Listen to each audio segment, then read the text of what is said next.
Before we start, please take into account that Arkenforge is a very robust piece of software. The way I use it is in no circumstances the only way to do it. It is far more flexible and allows various techniques to achieve the same goal.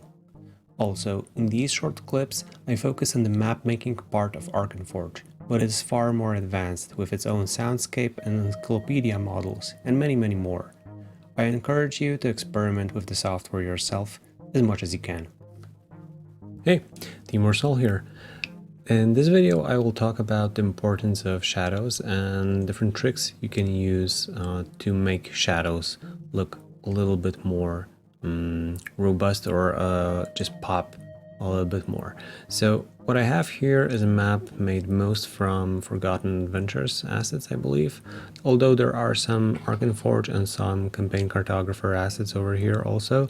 What I want to do right now is I want to make the benches over here have a specific shadow. I'm firstly going to select them. They are all locked over here, so I'm not able to do that. If you select them one by one by holding Control and Shift, it's relatively easy to do. I'm going to copy them, paste them somewhere next to my map, and I'm going to explain why I'm doing it in a minute.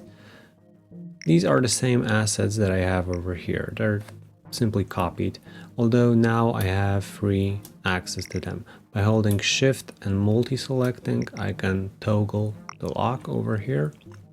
What I'm gonna do now is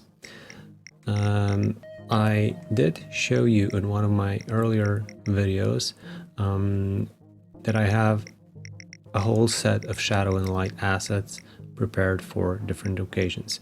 There's a huge double shadow asset like this one over here. There are smaller ones. There are almost transparent assets over here. There are different widths and different sizes. There's also things like those huge black dots, also coming in gradients and different shapes and sizes. I am going to use those, and again I encourage you to just obtain one of those or just build them by yourself. It's relatively easy. I believe that even if you Google transparent black dot, you'd probably find something very similar. Okay, what I'm going to do with the benches. This is a neat trick that uses the replace asset tool. I'm going to replace each of these benches with the black dot. Then I'm going to select them. I'm going to make them smaller.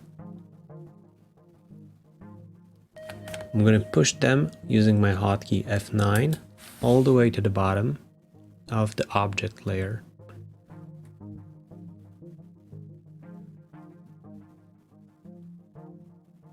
I'm gonna make them fit nicely underneath the benches, and now I'm gonna fine-tune them.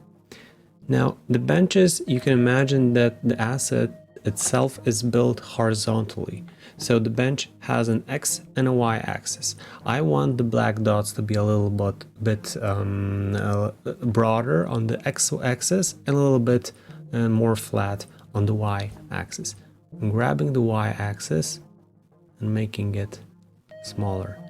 Since the objects are not